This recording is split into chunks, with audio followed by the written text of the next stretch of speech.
নমস্কার। কবি চন্দননাথের লেখা কবিতা অপরাজিতা। জানো মা, আমি না কবিতা লিখেছি, তোমরা পড়বে কি তা? মার কাছে গিয়ে খাতা মেলে ধরে ছোট্ট অপরাজিতা। রাগে চোখ মেলে মা তাকে বলেন, মাথা কি খারাপ হলো? ছাই পাশ সব না লিখে বরং অঙ্কের খাতা খোলো। গুটি গুটি পায়ে গেল সে বাবার কাছে, কবিতা লিখেছি। ও বাবা, তোমার দেখার সময় আছে? মুখটি না তুলে বললেন বাবা, কবিতা লিখেছ? বেশ, পড়ব তো বটে, আগে খবরের কাগজটা করি শেষ। অগত্যা গেল সে দিদিটির কাছে, ডাকলো সে, দিদি আয়, দেখ না কেমন ছবিটা এঁকেছি ছোট্ট এই কবিতায়। দিদির দু চোখে টিভি পর্দার ঝলমলে রোশনায় বলল, কবিতা তুই লিখেছিস? কবিতা না, ওটা ছাই। অপরাজিতার চোখ ছলো ছলো, বুকে কান্নার ঢেউ। তার লেখা এই প্রথম কবিতা দেখলো না পড়ে কেউ। একা ঘরে বসে সামনে তাকালো মালাতে সাজানো ছবি। স্নিগ্ধ দু চোখে রয়েছেন যে সহজ পাঠের কবি। কবিতার খাতা মেলে সে ধরল, ঠোঁট দুটো থরো থরো, বলল, ঠাকুর কেউ না পড়ো, তুমি এ কবিতা পড়ো।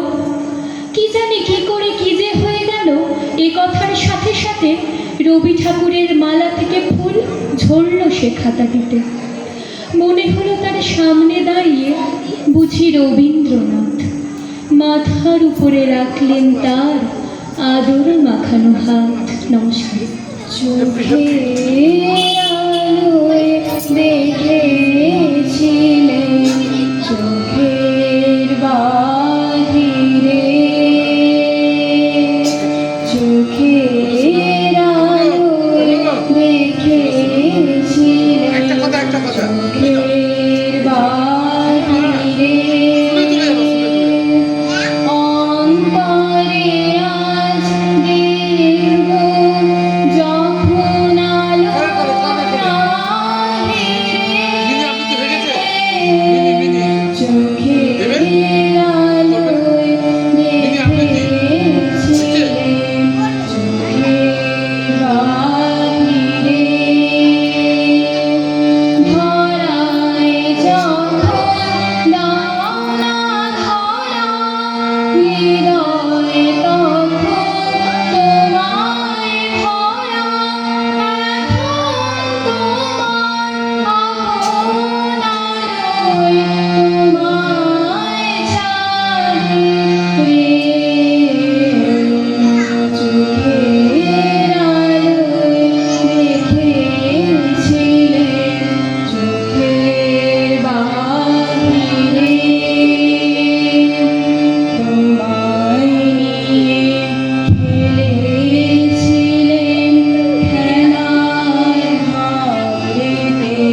নমস্কার।